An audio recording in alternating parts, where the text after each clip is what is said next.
இவர்களுக்கான தலைப்பு மாணவரின் கட்டொழுங்குக்கு முக்கிய பங்கு வகிப்பவர் யார்?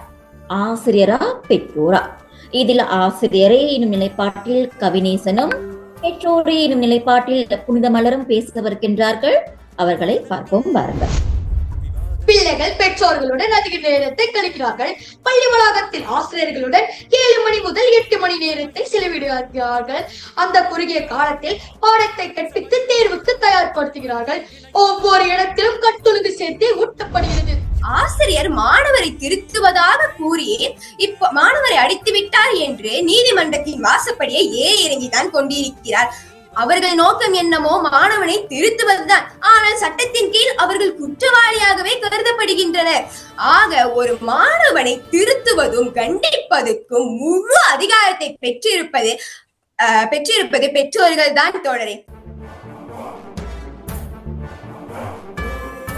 மாணவரின் கட்டொழுங்குக்கு முக்கிய பங்கு வகிப்பவர் ஆசிரியரே என்பது அடியனுக்கு வழங்கப்பட்ட தலைப்பு. ஆசிரியர் என்ற சொல்லுக்கு பல அர்த்தங்கள் கண்டு சொல்லப்படுகின்றன. ஆசிரியர் என்ற சொல்லை பிரித்து பார், முறையாய் தீர்ப்பவர் என்று எழுதப்பட்டிருக்கும் என்பர் சிலர், கற்பிக்கும் கடவுள் என்பர் சிலர். புறம் சார்ந்த வரையறையை வகுத்து பார்த்த நாம் சார்ந்த உணர்வை ஏனோ மறந்து இல்லை மறைத்தே கூறுகிறோம் என்பதுதான் அடியனின் கருத்து. ஏட்டில் உள்ள கல்வியை மட்டும் கற்பிப்பவர் என்றால் ஆசிரியர் என்பது ஊதிய பெறுவோர் தொழில். ஆனால் இங்கு தன்னம்பிக்கை, தைரியம், படைப்பாற்றல் அதனையும் கடந்து அவன் வாழ வழிகாட்டும் கட்டொழுங்கை கற்பிக்கும் ஆசிரியர் அடுத்த தலைமுறையின் சிற்பி என்பதுதான் அடியேனின் நகராதியில் பொறிக்கப்பட்ட விளக்கம். பெற்றதனால் ஒருவர் தாயாகிறார், தந்தையாகிறார். அதனால் பிள்ளைகளை வளர்க்கும் கடமையை செய்கின்றனர் பெற்றோர்கள். சீராட்டி பாராட்டி வளர்ப்பதில் அன்பு இருக்கலாம். கேட்கும் மனத்திலும் சிந்திக்காமல் வாங்கி கொடுப்பதில் அரவணைப்பு தென்படலாம். கண்ணீர் வைத்து காக்கும் போது கருணை மீறலாம். ஆனால் அவையினரே கட்டொழுங்கை என்பது ஒரு பிள்ளை மாணவனாகும் போதுதான் கிடைக்கிறது என்பதுதான் நிதர்சன உண்மை.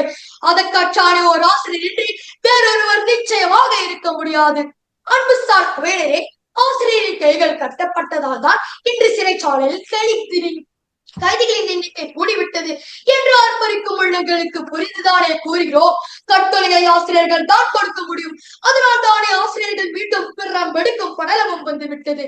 நான் உயிரோடு இறப்பதற்கு வேண்டுமானால் என் பெற்றோர்களுக்கு நன்றி சொல்லலாம். ஆனால் சிறப்பாக வாழ்வதற்கு என் ஆசிரியருக்கு மட்டும் தான் கடமைப்பட்டிருக்கிறேன் என்றார் வீரன் அலெக்சாண்டர். அதனால் தானே ஒரு காலத்தில் நம் நாட்டில் 7 வயதில் பள்ளிக்கு சென்ற மாணவர்கள் இப்பொழுது 3 வயதிலேயே பள்ளிக்கு அனுப்பப்படுகிறார்கள். ஆகவே மாணவரின் கட்டொழுங்குக்கு முக்கிய பங்கு வகிப்பவர் ஆசிரியரே என கூறி விடைபெறுகிறேன். நன்றி, வணக்கம். மாணவன் என்றாலே கல்வியும் கட்டொழுங்கும் தான் அடையாளங்கள். மண்ணுக்கு உரம் போல, உடலுக்கு உயிர் போல மாணவனுக்கு முதன்மை கட்டொழுங்கை என்றால் யார்தான் இல்லை என்பார்கள்? உப்பில்லா பண்டம் குப்பையிலே, கட்டொழுங்கில்லா மாணவன் குண்டர் கும்பலிலே என்று சொல்லும் அளவிற்கு சம்பவங்களும் சான்றுகளும் உறுதி செய்கின்றன. இது யார் குற்றம்? கேள்விக்கு விடை தேடிக் கொண்டிருக்கிறோம். திரும்பும் திசையெல்லாம் பழி சொல்கிறோம். அன்னையும் பிதாவும் முன்னறி தெய்வம் என்று சும்மாவா சொன்னார்கள்? உண்ணவும் உடுத்தவும் பழகி தந்த பெற்றோர்கள் பண்பை மட்டும் உணவில் ஒதுக்கிய காய்கறிகளாக்கி விட்டார்கள். குழந்தைகள் வளர்ச்சியில் பண்புகள் ஆதிக்கம் அளப்பரியது என்றும் அதில் பெற்றோர் பங்கு அவசியம் என்றார் உளவியல் நிபுணர் லாரன்ஸ் கோல்பர்க். இன்றைய நிலையில் எங்கு திரும்பினாலும் மாணவர்களின் குற்றவியல் பெரும் அதிர்வலையை ஏற்படுத்தியுள்ளது. பள்ளியில் மாணவர்களால் பாலியல் கொடுமை, கத்தி குத்து, பகிடிவதியால் உயிரிழப்பு போன்ற வன்ம செயல்களில் மாணவர்கள் எவ்வாறு ஈடுபட முடிகிறது? இந்த பிஞ்சு மனதில் நஞ்சை வார்த்தவர் யார்? நிறுவன செய்திப்படி ஆய்வின்படி கடந்த 2023ஆம் ஆண்டு முதல் மாணவர்களின் கட்டொழுங்கு வருடந்தோறும் அதிகரித்து வருகிறது என்றும் குடும்ப சூழல் தான் இதற்கு முதன்மை காரணம் என்ற அதிர்ச்சியூட்டும் தகவலை வெளியிட்டுள்ளனர். பழி உருவாக்காத குழந்தைகளை பெற்றால் எந்த பிறவியிலும் தீயவை நெருங்காது என்று அன்றே வள்ளுவன் பகர்ந்துள்ளான். பெற்றோர்களின் வளர்ப்பு எத்துணை அவசியம் பார்த்தீர்களா? அதுபோல மாணவர்களின் அடிப்படை தேவையான அன்பு, ஒழுக்கம், பாதுகாப்பு இதை சரிவர பெற்றோர்கள் வழங்கினால் எந்த மாணவனும் சீர்கெட்டு போவதற்கு வாய்ப்பு இல்லை. மாணவனின் ஒவ்வொரு கட்டொழுங்கு பாடமும் அப்பாவின் நிர்வாக திறமை, அம்மாவின் கருணை, கண்டிப்பு, விருந்தோம்பல் ஆகியவை பண்படுத்தி நல்லதொரு நாட்டின் குடிமகனாக உருமாற்றும்.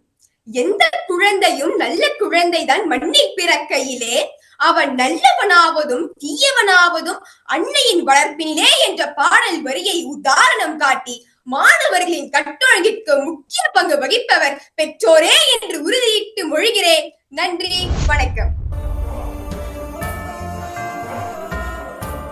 முன்பு என் நண்பர் கூறினார், பிள்ளைகளின் கட்டொழுங்கு சிறு பிராயத்தில் பெற்றோர்களால் விதைக்கப்படுகிறது என்று. சரிதான். குழந்தை பிறந்து வரும் வரை பெற்றோரையே பார்த்து வளர்கிறது. பெற்றோர்களால் கட்டொழுங்கு போதிக்கப்படுகிறது என்பதெல்லாம் முன்பு காலங்களுக்கு பொருந்திருக்கலாம். முதல் கருத்தை பரண்மேலில் தூசு தட்டி எடுத்து வந்த நண்பரே, இப்போதைய நிலையில் ஆடம்பரமாகவே தலைவிரித்தாடுகிறது. பணத்தை சேமித்தால் போதுமென ஓய்வில்லாமல் பணத்தை தேடி ஆடம்பர வாழ்க்கை வாழ நினைக்கும் பெற்றோர்களா பிள்ளைகளுக்கு நேரத்தை ஒதுக்கி கட்டொழுங்கை கற்பிக்கிறார்கள். பாலியல் வன்முறை, பகடிவதை, கொலை என குற்ற செயல்களின் பட்டியல் நீள்கிறது என்றால் யார் காரணம்? பிள்ளைகள் முழு நேரமாக என்ன செய்கிறார்கள், எதை பார்க்கிறார்கள், எதில் மூழ்கி கிடைக்கிறார்கள், மற்றவர்களிடம் பேசுவதில் நடந்து கொள்வதில் மாற்றம் உண்டா என்பதெல்லாம் தெரிந்தால் இன்றி சிறார்களின் மத்தியில் உள்ள கட்டொழுங்கு பிரச்சனைக்கு முற்றுப்புள்ளியிட்டு இருக்கலாம் அல்லவா? திவாரம் நாங்கள் போட்டோம் என அனாவசியமாக கூறாதீர்கள். ஆகவே மாணவரின் கட்டொழுங்குக்கு முக்கிய பங்கு வகிப்பவர் ஆசிரியரே என்று கூறி விடைபெறுகிறேன். நன்றி, வணக்கம்.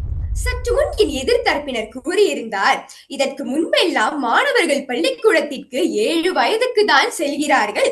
ஆனால் இக்காலகட்டத்தில் எல்லாம் 3 வயதிலேயே மாணவர்கள் பள்ளிக்கு அனுப்பப்படுகிறார்கள் என்று. ஆனால் தோழரே, ஒரு குழந்தை பிறந்ததிலிருந்து அது பள்ளிக்கு செல்லும் வரை ஒரு பெற்றோரிடம்தான் தன் நேரத்தை அதிகமாக செலவு செய்கிறது தோழரே. அப்பொழுது மாணவர்களின் அந்த குழந்தைகளின் மூளை அபார வளர்ச்சியை அடைந்திருக்கும். அப்பொழுது அவர்களின் மூளை ஒரு வெள்ளை காகிதம் போன்றது.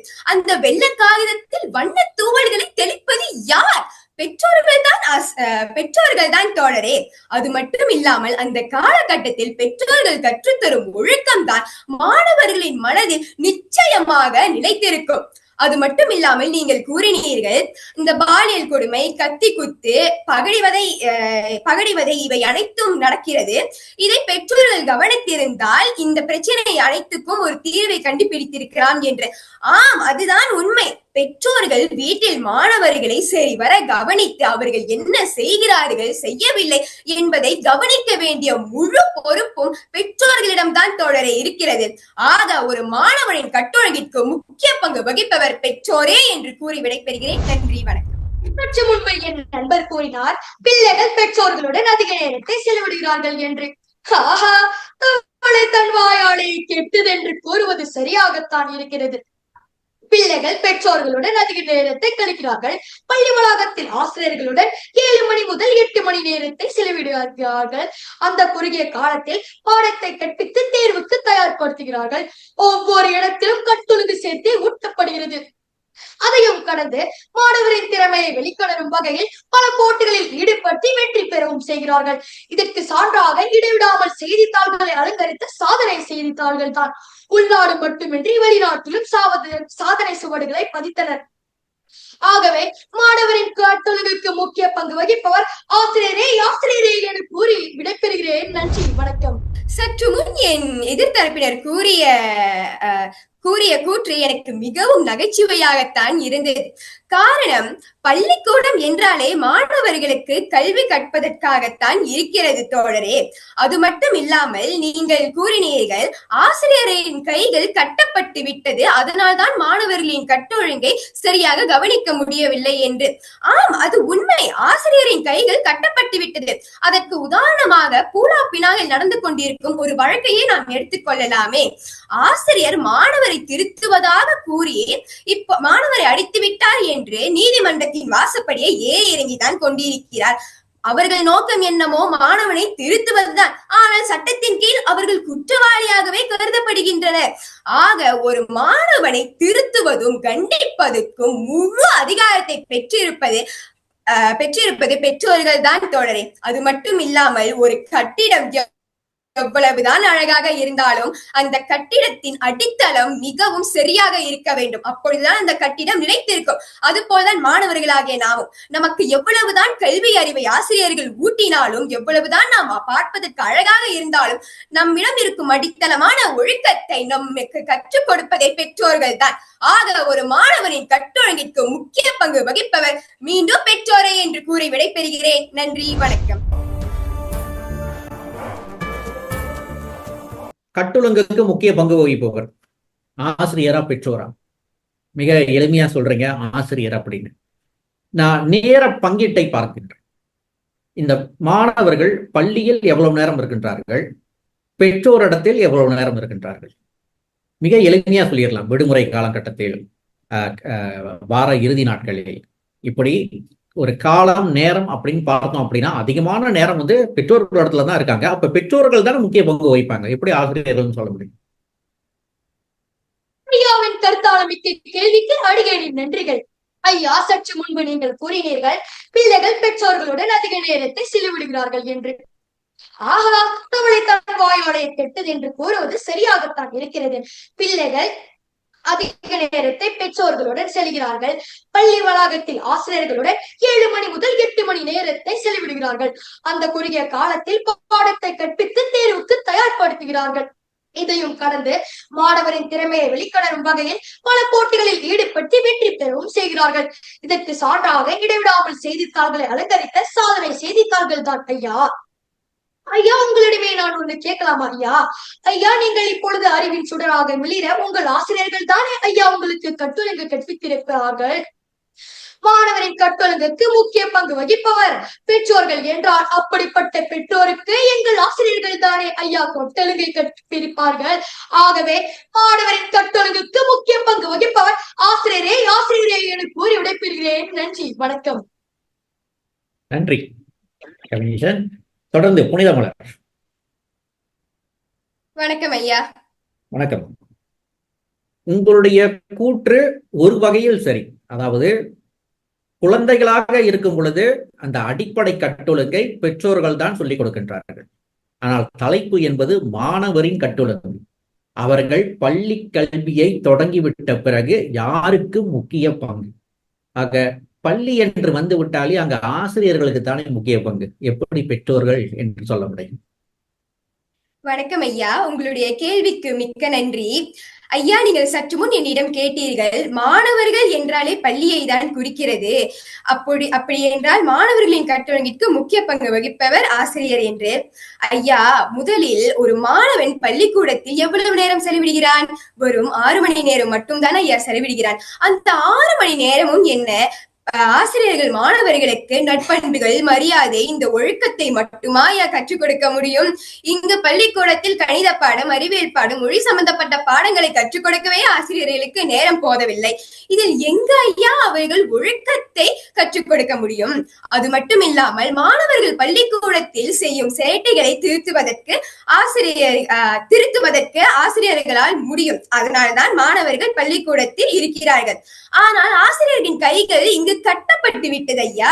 எவ்வளவுதான் மாணவர்கள் இங்கு சேட்டைகள் செய்தாலும், உதாரணத்துக்கு நான் என் பள்ளிக்கூடத்தையே எடுத்துக்கொள்கிறேன் ஐயா. என் கட்டொழுங்கு ஆசிரியர் இதுவே ஏதேனும் மாணவன் ஒரு கட்டொழுங்கு பிரச்சனையில் ஈடுபட்டிருந்தால் முதலில் என்னுடைய கட்டொழுங்கு ஆசிரியர் என்ன செய்வார் என்றால் பாரத்தை பூர்த்தி செய்வார்.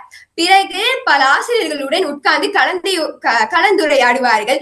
இறுதியில் அவர்கள் எடுக்கக்கூடிய நடவடிக்கை என்னவென்றால் அந்த மாணவனின் பெற்றோரை அழைப்பார் ஐயா.